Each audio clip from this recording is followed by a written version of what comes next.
What is up, guys? Teddy Cornwell here. Welcome to the Underdog Talk, the world's most underrated podcast on earth. But I mean, you see him drinking that Celsius. You know who it is. Three-time champ. Let me just repeat that one more time. Three-time champ. Three-peat. And we're coming on that four-peat this year. You know how it be. It's just gonna come back to him. I mean, ladies and gentlemen, the one and only, the big fella, Brandon Hendrickson. What is up, sir? How you doing today, man? What's up, bro? Appreciate the intro. And It's good, underdog man. talk. You know who my favorite is to come back and just bounce back, as they say in life, and just take back what's his. But It's nothing new, bro. We've been here before. I've been in this territory. I'm actually the only Mr. Olympia that's been in men's physique that's been in this territory. well, then this is nothing new to you. Lion mentality, glasses on, vision set.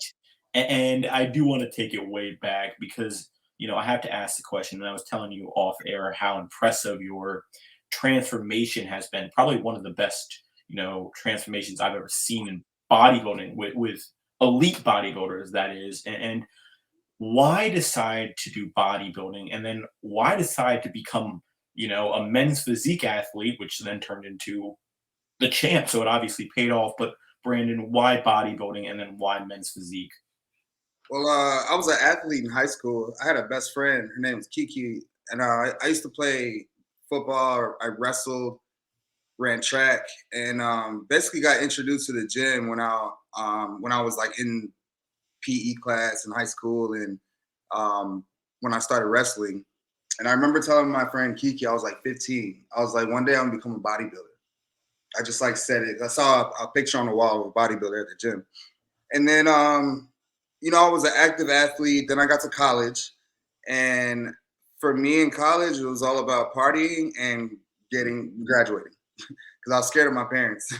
So basically, I wasn't in the gym. I wasn't being the athlete that I originally like was, and I lost a lot of weight, got skinny, kind of like skinny fat. But for me, like I always had abs. So it's funny that it's crazy how things turn into something bigger, and you never know what things can be when you first start. But I used to do modeling in college. Not many people know about it. So I used to do runway modeling for a organization, like a second organization in college, and basically we used to do like T walks and learn how to walk. So I got comfortable being on stage, and some days because I still had abs, I always had abs, no matter if I was like out of shape. So I was the one taking my shirt off, posing with my abs. So not bodybuilding posing, just like kind of like runway modeling posing. And I liked it, and it felt good. And then I graduated in 2009, and I started working at a hospital. And basically, at the hospital is when I basically someone was basically made fun of me. They said that I was like skinny, and for some reason, it just didn't sit right with me when they said I was skinny. And that was when like the beast woke up. It's like, no, I'm not skinny. Like I'm an athlete. Like I don't want to be called that. I want to be called like I want to be complimented for my physique, not being called like skinny. Um, so that like triggered me, and bro, I just started getting in the gym. And at the time, it was a blessing. I was dating someone, and she started with bikini the same year. So I wasn't competing. I just went to one of her shows to support, and I saw men's physique for the first time. And I was like, man, like I'm in the gym. I'm in the gym a couple days a week, just trying to be better. And I see this guy with board shorts on. He's not big. He's got abs. I'm like, man, I got abs. Let me just like, what can I do if I really take it serious? So then after that, I started working in the gym, started following my ex's diet, um, what she ate, but just eating more. And that's how I started to learn. I started to like follow with what she was eating. And then, yeah, I did my first show in 2012, got second place, and I just got deeper. The more I kept going because I was being so close. Even if I didn't win, I was right there, you know, and that was the motivation to keep going. Damn right. And I also got to say, happy late birthday. I saw that you just turned a beautiful number. And also, I'll have to say this, as my good friend Ryan Lochte says, excuse my French, fuck those motherfuckers who are hating on you, man. But hey, it inspired you to become where you are. And I think one thing that stands out to me about you, specifically from watching what you do, is your motivation and discipline. I mean, you have arguably some of the best discipline on our stage. So how do you maintain your motivation, discipline throughout this sport that demands everything from you in terms of blood, sweat, and tears? How do you keep that all going in the sport of bodybuilding? Basically, I looked at bodybuilding like a lifeline. Hmm. If I don't do good, I'm not going to survive. So it was almost like I have to go to the gym because it helped me survive. I have to eat clean because it's helping me get to something that will help me survive.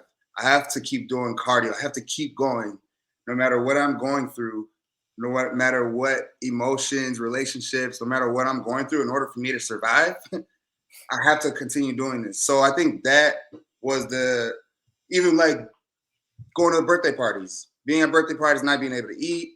You know, I have to limit my meals, being at different parties. My family's from the Caribbean, which my mom cooks all the time. Damn. So not being able to eat, you know, her food, that was rough growing like coming up. But yeah, just the that's the motivation, you know. And I think that's the motive. That's gonna be a tough one, man. I know Caribbean food's so damn good, and I'm sure It your brother's cooking is top notch. So was tough, that bro. alone, Because I spent my whole life eating that way. I was comfortable eating that way. I had to transition from eating normal, like a normal Trini American/American diet, to a bodybuilding diet. So it wasn't easy. Like for anybody, it's not easy, you know. But like I said, in order for me to survive and do well, I have to do this. I have to make that transition. I have to continue eating these meals and preparing my meals when I'm going to travel, being ready to eat on the road, being ready to eat cold food on the road, you know, prepare my mind for that. yeah. Because if I don't, bro, I'm going to get eaten alive. It's fear. It's fear is what drives me. You know, fear creates urgency. So I'm afraid of not not winning something or not being successful at something if I'm giving my all. I'm afraid of it. So it creates motivation. I get like motivation, which is good for the haters too. Like you were just saying, bro. I use it. It's like fuel for me. If they only knew that them talking would help me, they would have stopped a long time ago. And So well, like, welcome to the underdog. these haters got a job to do, bro. You gotta let them work. You just gotta. It's how you take it. What do you do with that energy? It's all energy. What do you do with that energy? So I use it. And you might not be the underdog, but you got the mentality of, okay, I'm just getting started and I got everything to prove, man. Bro, And as I mentioned earlier, three-time champion. And what was the moment like the first time you ever heard your name as the men's physique champion? What was that like after kind of driving your body to such an extreme result and really just pushing yourself to the limit and winning and becoming the best in the world? yeah, that arguably was one of the best of my Mr. Olympia wins against probably repeating or retaining the title in 2020 after I lost in 2019. But 2018, I was dealing with so much that year. I got third place at the Arnold. Andre won that year, 2018 Arnold, and then I'm going into 2018 Olympia after placing third place at Olympia last year, which was 2017. I placed third place. So third place 2017. I do the Arnold, get third place. Now it's 2018 Olympia, and I'm dealing with drama on Instagram with Andre. George Brown, all these guys. I'm dealing with all this drama, whatever. Jeremy too, Jeremy as well. You can Google all of this. You just Google my name with all of them. You're gonna see all of this drama on YouTube, whatever. Well, Brandon, real quick, I'm not gonna lie. I only know who you are. I don't know who they are. Yeah. Exactly. No, it was good though. I needed it. This was great. It was good, and it actually built a lot of energy and it brought a lot of attention to men's physique, Yeah. to Olympia. It made it exciting to do men's physique, just like this year. But 2018 dealt with all that drama on social media, and then beating Jeremy Buendia, who was going for his 5th title. He was a 4-time champ. So knocking a 4-time champ down after dealing with all that drama was like, bro, it's the best feeling in the world, man. You feel like you're on top. And as we've learned from the champ himself, let him talk, because when you win, that victory is damn sweet. And now I've got to ask the $1,000,000 question. What are your future goals, aspirations in the world of bodybuilding, and how do you plan on continuing to evolve as an athlete and become the best Brandon Hendrickson? Because I don't know if we've even seen your best yet, which is scary to the world. Yeah, I mean, for me, it's more of a business. I feel like for me, I've accomplished what I can in bodybuilding, winning the Arnold, winning the Olympia multiple times.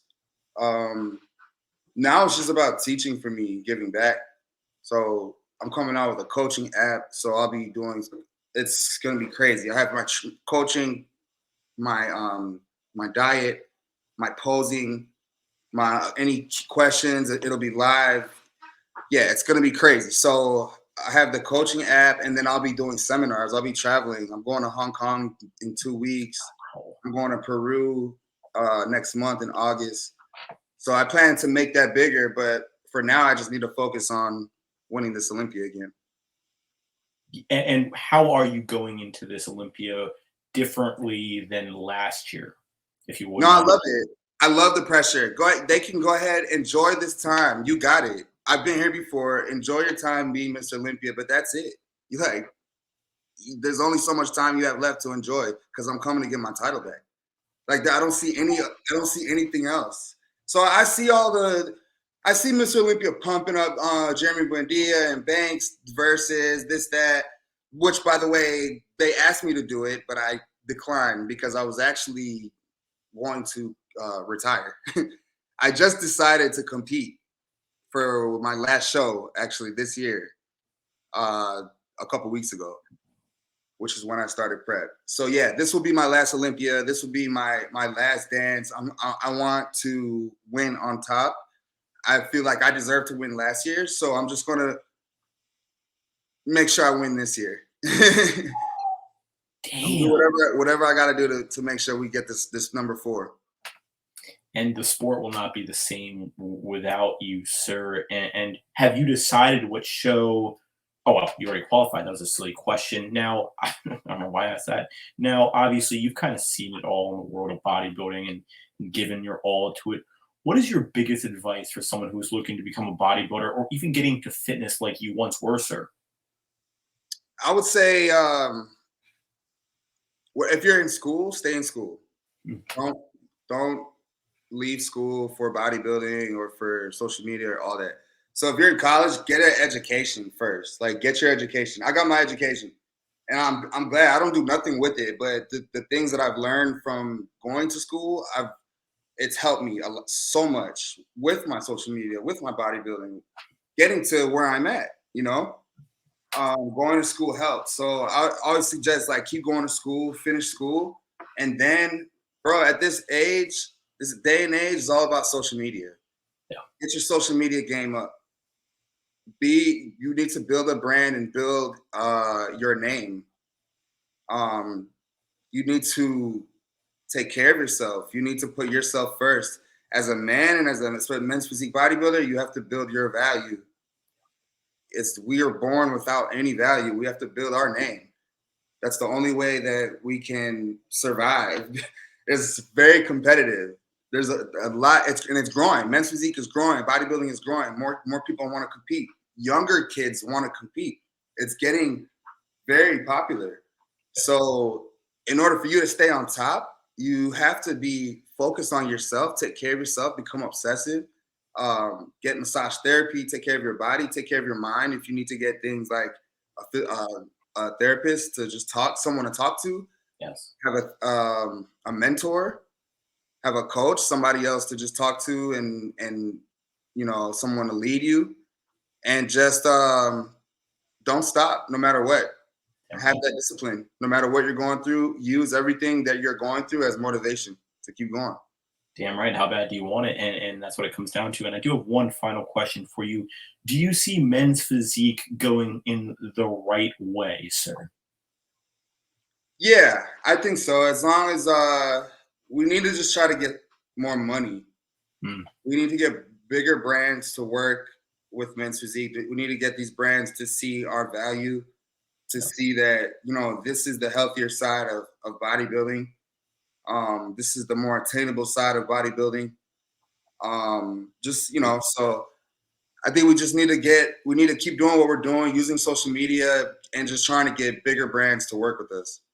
And obviously, you are bringing a lot of attention to the sport and the sport of bodybuilding in general. So, I mean, your name will be in history as a four-time champion. Sorry, I didn't mean to speak early yet. I truly appreciate the time, Brandon. And now, before we go, the floor is yours. When is this app coming out, and where will it be on? Will it be on the App Store? Will it be on your Instagram? Where will it be? It'll be so the app is called Elite Physiques by Brandon Hendrickson. It's gonna drop June 30th. I'm a little early on on saying this, but so I'm gonna announce in a couple days. But and I guess you guys know now. So June 30th, you'll be able to subscribe with the app. But for now, this week you'll be able to opt in a couple days. You just need your email. So you got that going on. You're gonna be prepping with me. You're gonna learn how to get lean, shredded abs. Yo, we about to get right this whole summer. 2023 is wave season, big waves.